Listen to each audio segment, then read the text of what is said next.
Hello. We are, what is it today? Thursday, April 30th. And this is a section that's not in your book. Your assignment for this lesson will be a worksheet. Okay. Um, this opening problem, I'm not gonna do this opening problem here.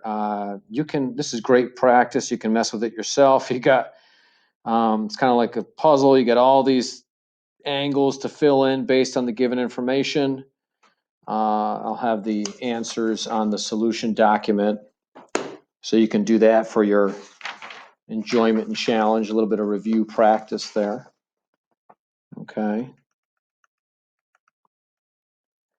So let's scroll down, well, to the next page, the backside.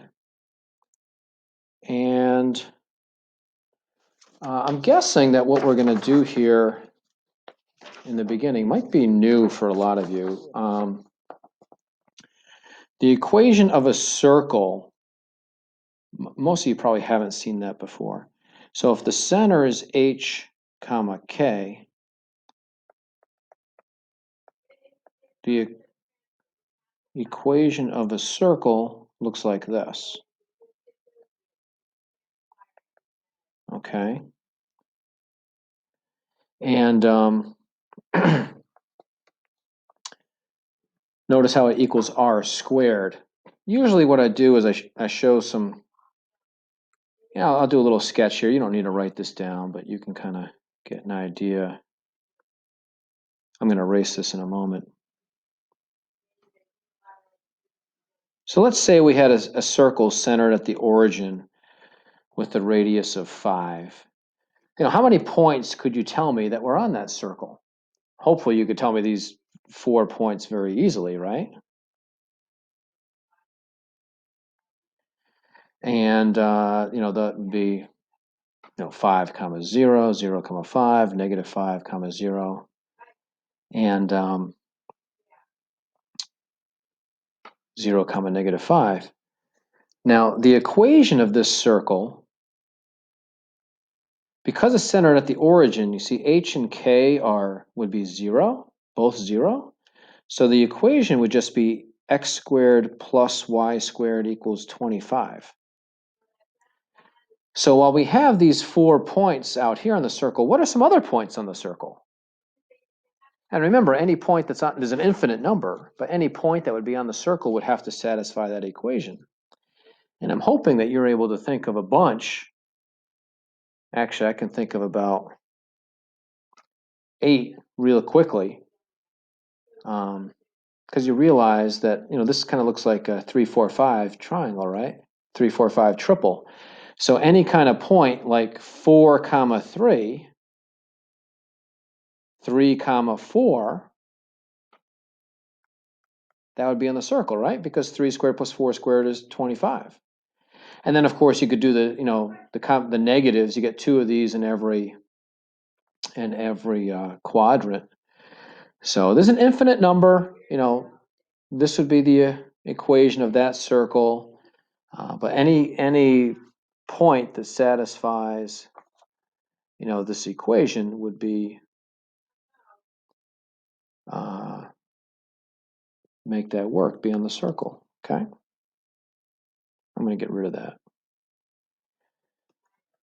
that. So in this particular problem, if the center is 0, 0, again, we just have x squared plus y squared. R is 4, so there's our equation. That one's really easy, right? I mean, all these first 4 are simple. Here, and the one on the right, I'll go to C. Because the x is 0, you just have x squared. But then here, of course, you have y plus 2 squared. Because if I had a negative, remember this is negative 2, if I put a negative 2 in there, I get minus a minus, that becomes plus. And then this would end up equaling 12, because remember, you have to square the 2 root 3. This is the equation of a circle with a center at 0, negative 2, and a radius of 2 root 3.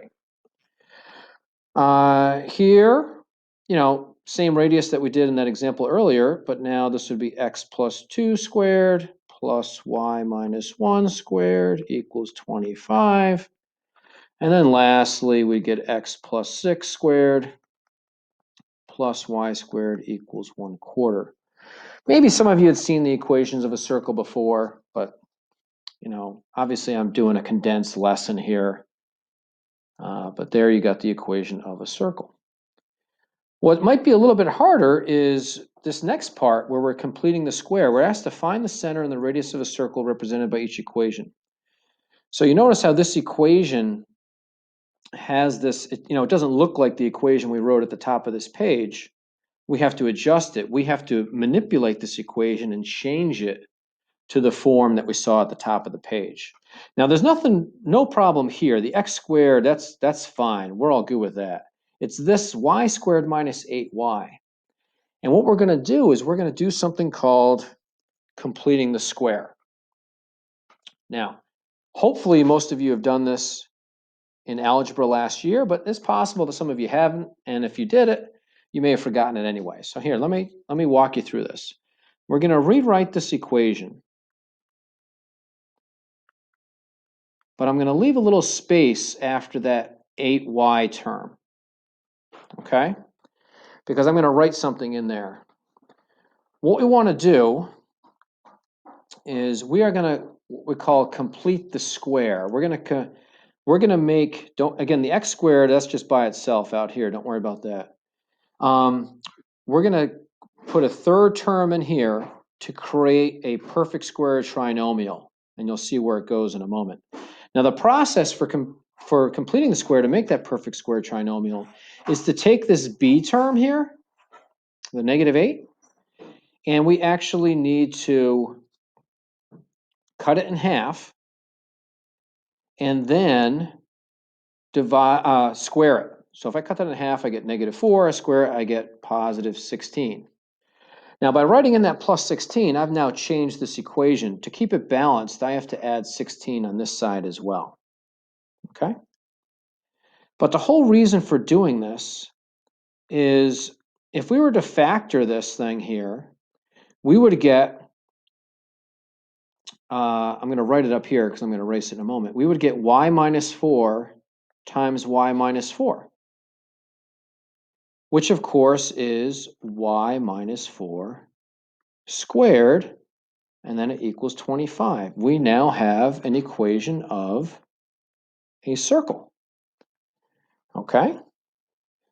And because we have that, we can now answer the question. It said find the center. That would be 0, 4. And the radius, of course, is the square root of that, just 5.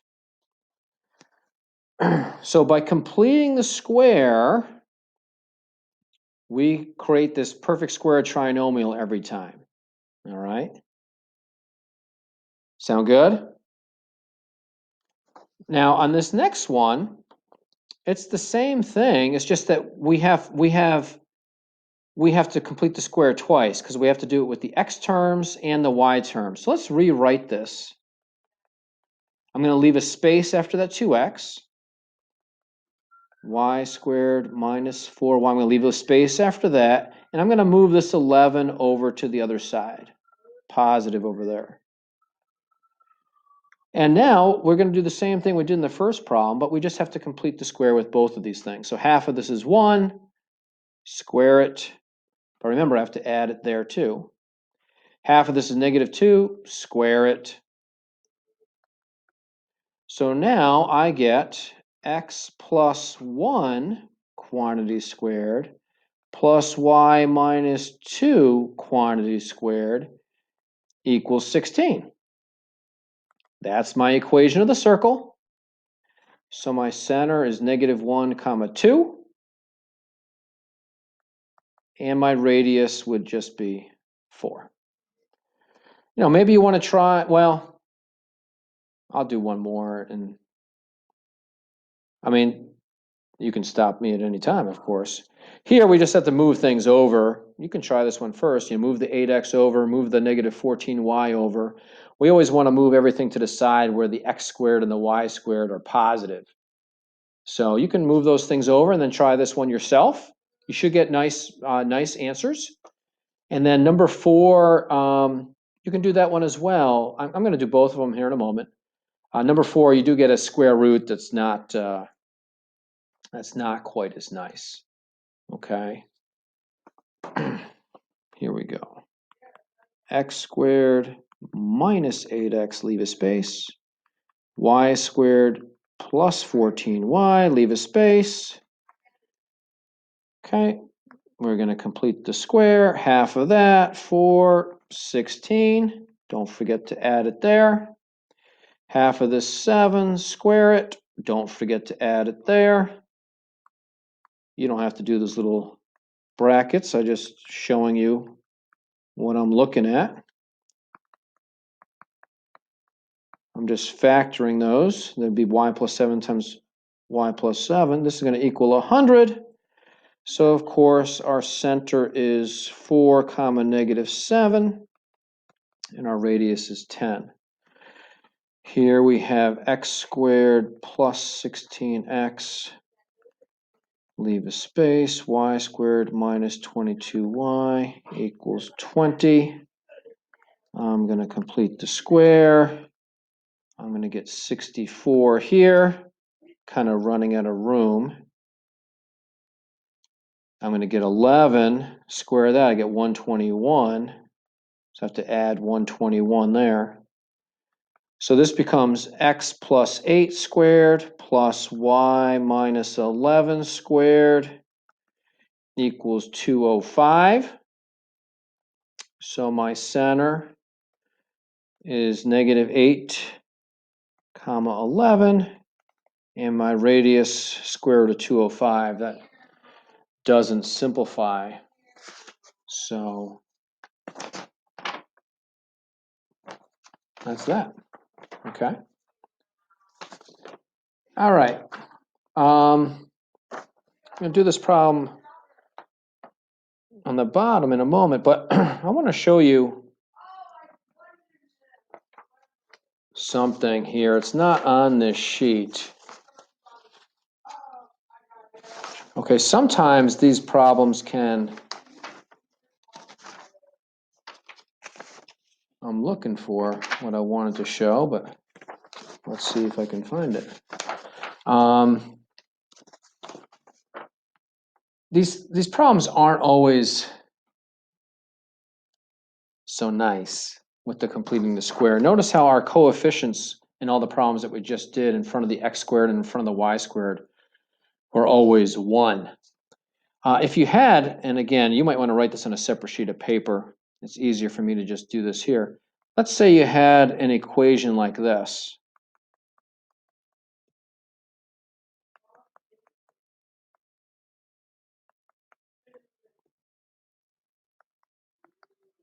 So you have these coefficients in front of the x squared and y squared of 5.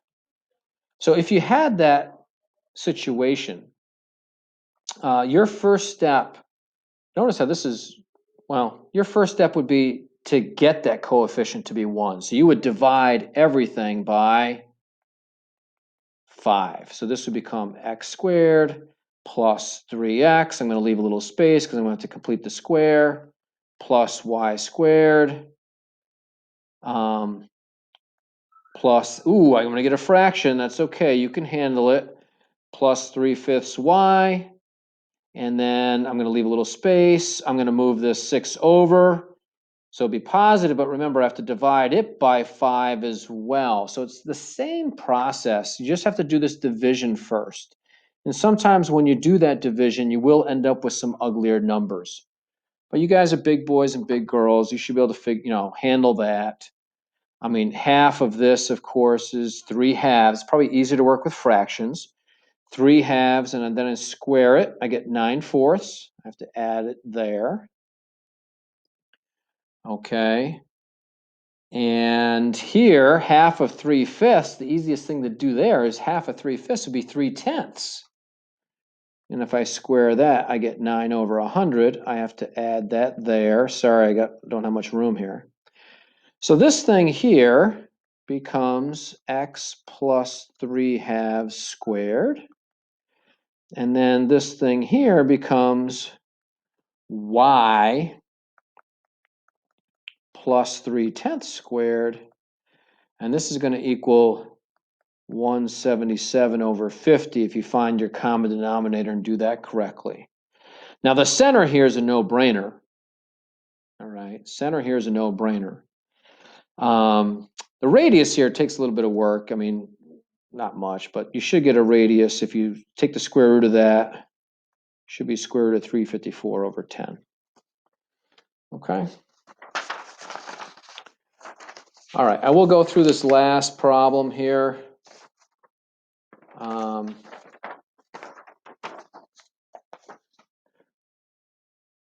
going to erase this stuff so I have more room, though. Remember, you can rewind and look at that if you need. It is the same thing. It's just you got a little division that you have to do in the beginning. But I just wanted to show you that these numbers, it can get a little bit ugly with the fractions and sometimes the square roots. It doesn't always come out so nicely. Okay, here, the point 10,3 is on the circle, centered at 7, negative 1. So we should be able to quickly, I mean, one thing we always want to know of the circle is the radius, right? So do distance formula. If it's centered there, how far apart are 10 and 7? That's 3, square it. How far apart are 3 and negative 1? That's 4, square it. So we have a radius of 5. That's always good to know. So obviously, whoops, that should be x minus 7 plus y plus 1. You should really try to do all these problems yourself first, okay? And, pause this, try to finish this all, and then come back to it in a moment. Some of them are very easy, some of them are a little bit harder. Okay, area is a no-brainer. Pi r squared, so you get 25 pi. Circumference is another no-brainer. 2 pi times r, so that would be 10 pi. Find the coordinates of the point on the circle directly opposite 10,3. Interesting. Okay, so directly opposite means it would have to go, if you go directly opposite to get to the other side, you would go through the center, right? You can really do this in your head, and I'll do this in algebraic way in a moment. I'm just going to write the answer down here as I'm talking about it. If I'm at 10, 3, and that's the center, for me to get from 10 to 7, of course, I went down 3. So I'd have to go down 3 more from 7 to 4. For me to get from 3 to negative 1, I went down 4. I have to go down 4 more. From the negative 1, I get negative 5. And that's my answer. If you wanted to do it more algebraically, remember, the center, the 7, negative 1, that's the midpoint. So 10 plus our unknown x over 2 would have to equal 7, and you would solve that, and you would get the 4. And 3 plus our unknown y on the other side over 2 would have to equal negative 1. So if you had some uglier numbers that weren't so easy to do in your head, you would do these two equations to get this answer. Okay? Usually, I mean, if it's simple, I just kind of, think it through. Write the equation of the line that's tangent to the circle. So some of this stuff is old, right? Equation of a line. We haven't talked about that in a long time. But remember, tangent to the circle. To come up with an equation of a line, I need a point, which I got, 10, 3. But I also need the slope. So what's the slope of the line tangent to the circle going to be? Well, I'm hoping you remember that the tangents are perpendicular to the radius drawn to the point of contact.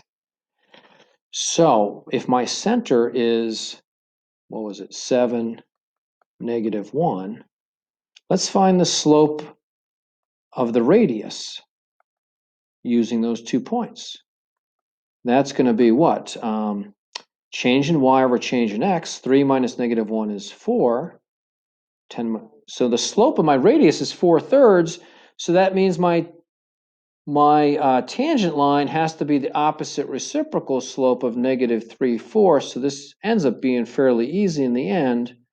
Y minus 3 equals -3/4 times x. Let me fix that. That should say, whoops, this will come back in a moment.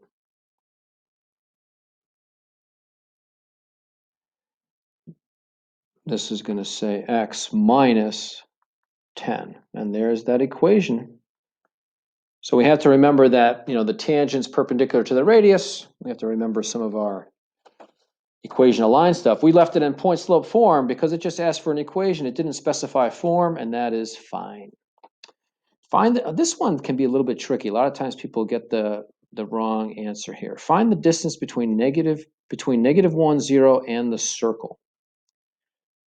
So I'm going to find the distance, -1, and that's the center. So the distance there, -1 to center, that's 860, square it. 0, -1, that's 1, square it. I get the square root of 65. Now be careful. In a multiple choice test, this would be one of the answers, okay? This is not correct. We're not done yet. A lot of people stop here and think they're done. We have found the distance from -1, 0 to the center of the circle, okay? But I don't want to go all the way to the center of the circle. It just says to the circle, okay? So if I just want to go to the circle, I would have to subtract out the radius, which was 5. There we go. That's it. And the main part of that lesson was the whole completing the square part, the equation of a circle. Please re-watch this if you need it. See me for office hours. Your homework's going to be a worksheet. It's not going to be every problem on the worksheet. It'll just be some of them. I'll specify that on the Canvas homepage. Guys, be good. I'll see you.